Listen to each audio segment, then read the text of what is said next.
So it's pretty consistently between 12.4 and 12.6.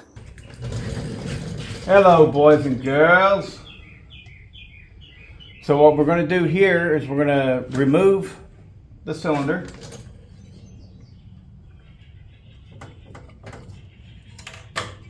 Ta-da! And, well, shoot, I just realized it's going to be hard to show you everything. I'll do it here. All right, so the port work. This isn't the way that I was hoping it would go. But anyways, whatever. So, as you can see there, probably, I did nothing to the exhaust. Nothing at all. And this saw was still capable of pushing out 12.6 thousand RPMs in the cut. I did nothing to the intake either, but I'm not going to show you that now. Whatever. The only thing that I did as far as port work goes is I removed the little ring that's at the top of the combustion chamber. I removed that. It goes around the outside.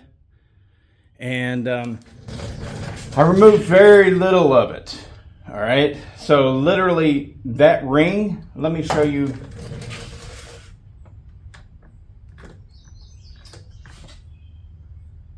You might be able to see it on this.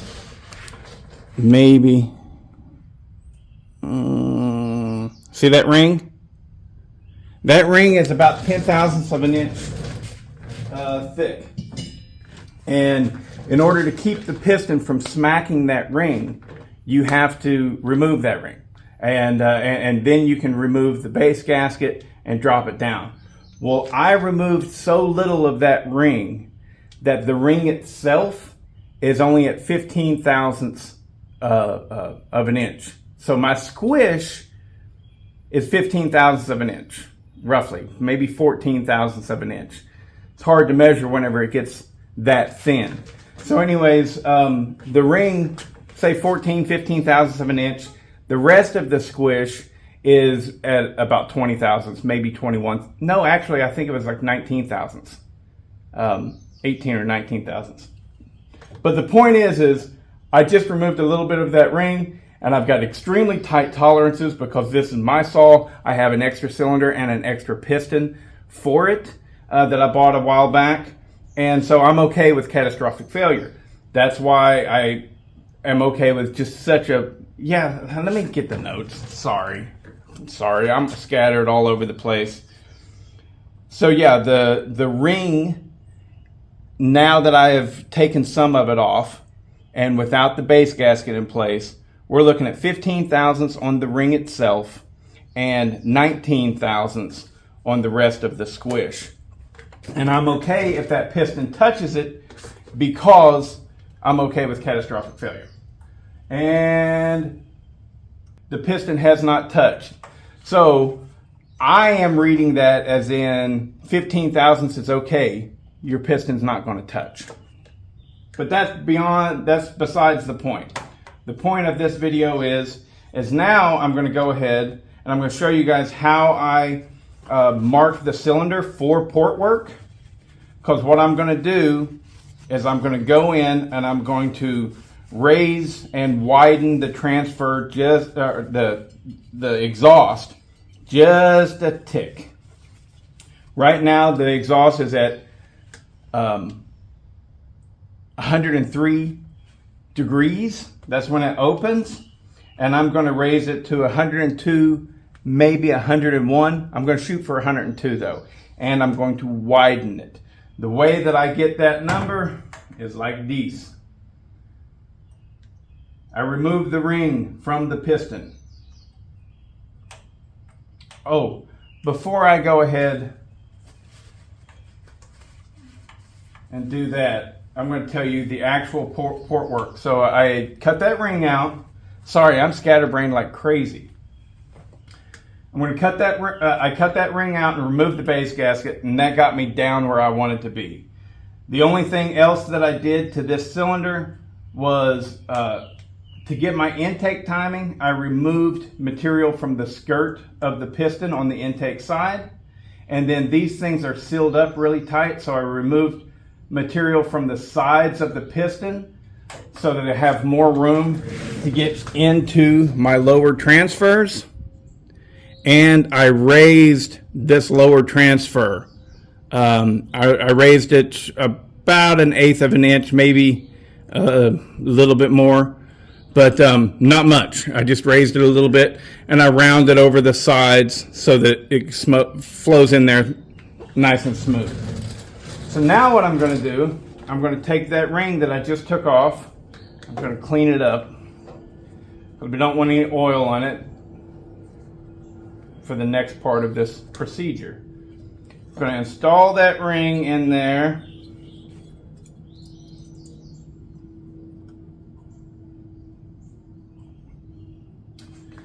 I'm going to rotate to bottom dead center, or roughly, right?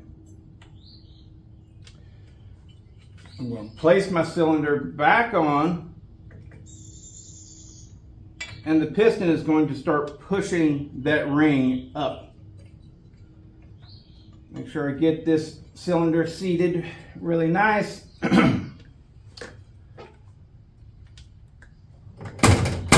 This thing has pins, and so I want to make sure it's really seated. Now I'm going to rotate up till I get where my exhaust is where I want it. Which I'm going to, like I said, I'm going to do it at 102. Most of the operation here is going to be widening the exhaust.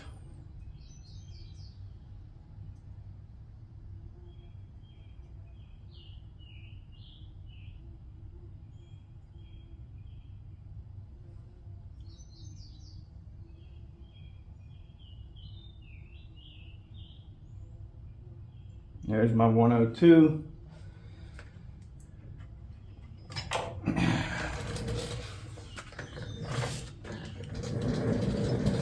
So now we have the ring inside there.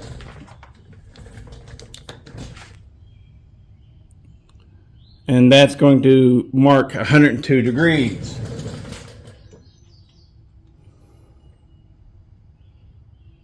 Very small amount of exhaust needs to come off. Like I said, mostly I'm just going to widen it. Now I take this Dicam layout fluid. I get most of it off of there. You saw me wipe down the cylinder. I've already cleaned it up. And now I'm just going to take this and I'm going to put it all over the exhaust port and let it dry. Doesn't take very long.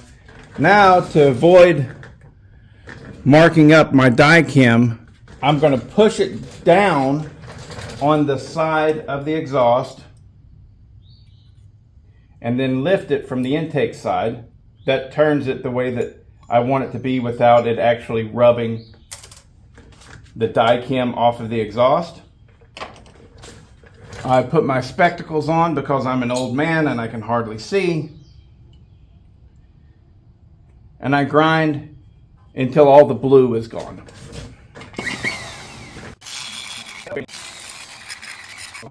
The way this exhaust is set up, they've got the casting is like a stepped casting. On the sides, left and right, I'm going to remove that all the way to the side of the exhaust port itself.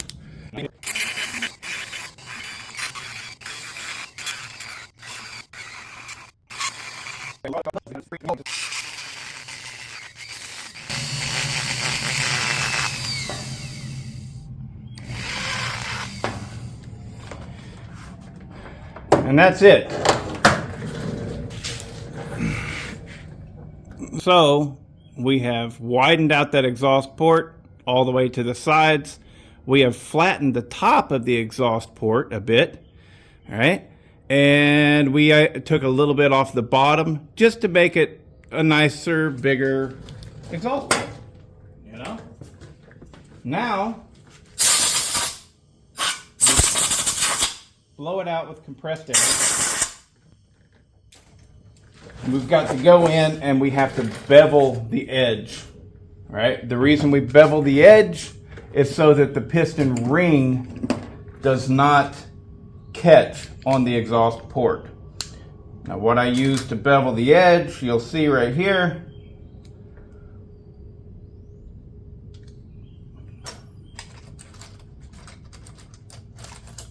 It's one of these round little balls.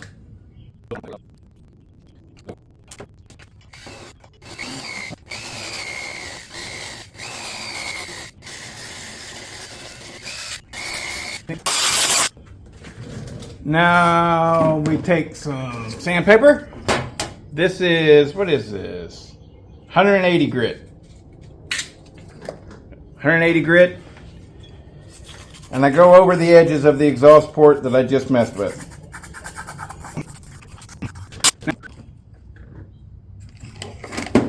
Scotch-Brite, roll lock,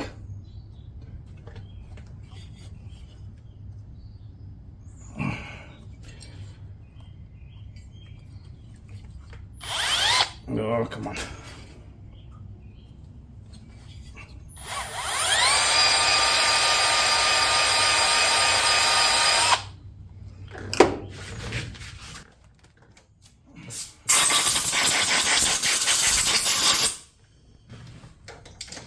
Measure it out.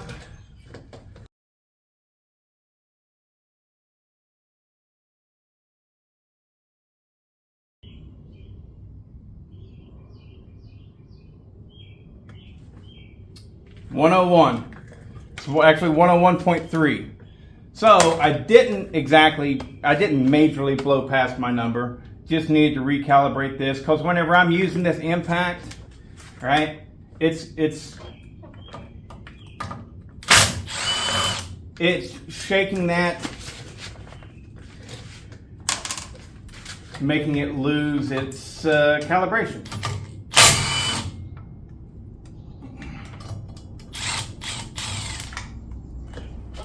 So it was reading 101.3. So now we're going to go back to our handy dandy book. We're going to scratch out the 103 exhaust because we have just changed it to 101.3. All right, so now I'm going to put this thing back together and test it, see if we gained any performance. By raising the exhaust roof, you do two things. One, you lose compression, right? And so I have just effectively probably lost 5 pounds of compression. Probably, somewhere in that neighborhood. But this thing has an easy start feature, and I thought that it had too much compression before because I really like how easy the easy start feature on this actually works. This is the best easy start system ever.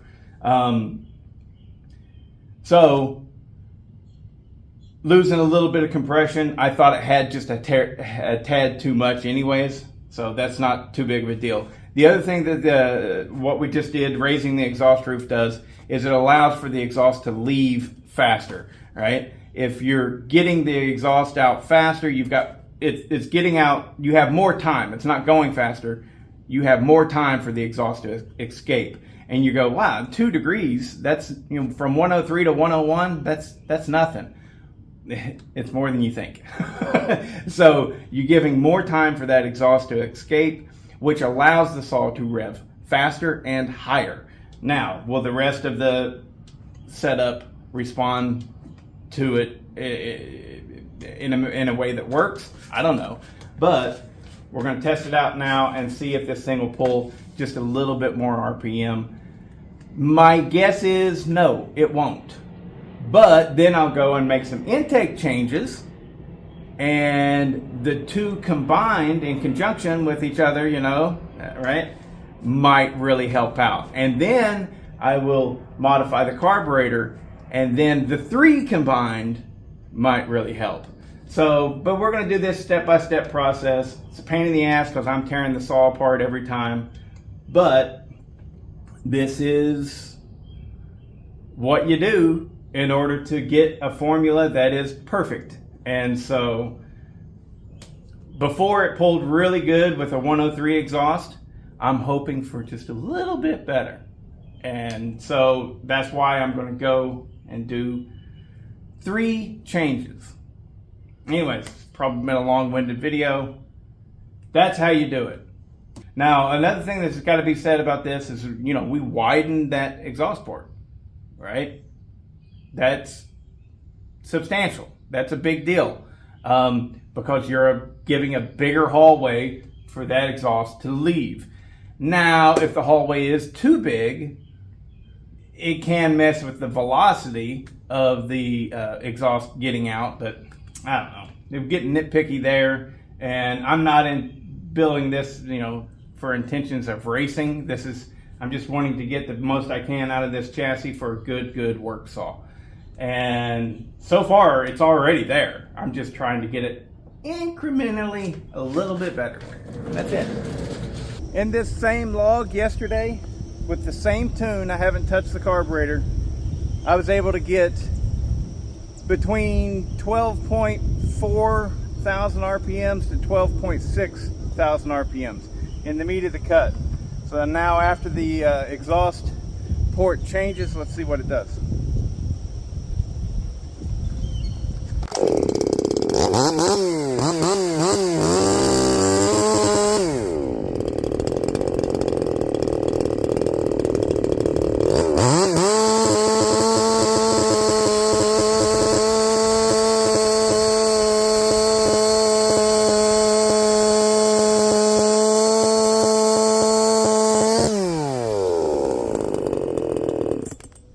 No shit. I ain't lying. If I'm lying, I'm dying. That was over 13,000 almost the whole way. And it actually, the lowest I saw it was 12.9. Not kidding. Let's do it again.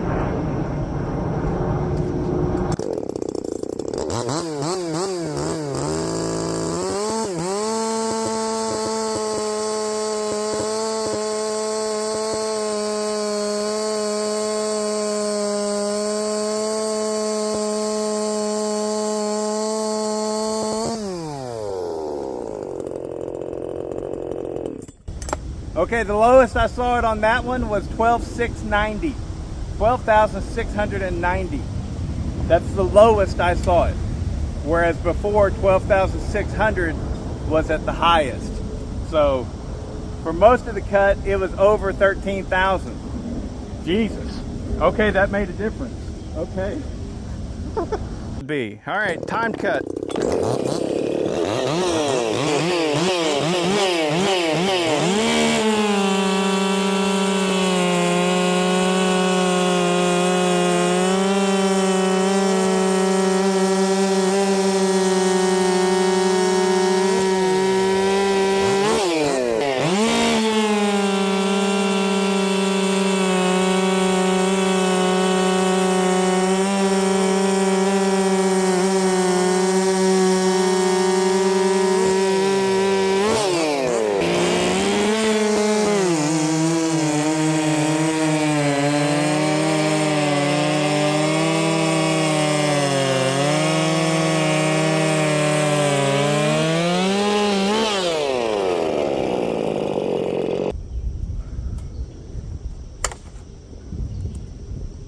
Through the chain, so clearly running the chain a little too loose. Anyways, I do not think that I lost any torque, and I definitely picked up RPM, so widening the exhaust and raising it just those 2 degrees. I went from 103 to 101. It was like 103.4. Now it's 101.3. So 2 degrees. I just changed it 2 degrees, and I picked up, 400 to 500 RPM, which is a lot. And I don't think I lost any torque. So still running great, still making advancements. And now we're gonna go and we're gonna work on the intake a little bit.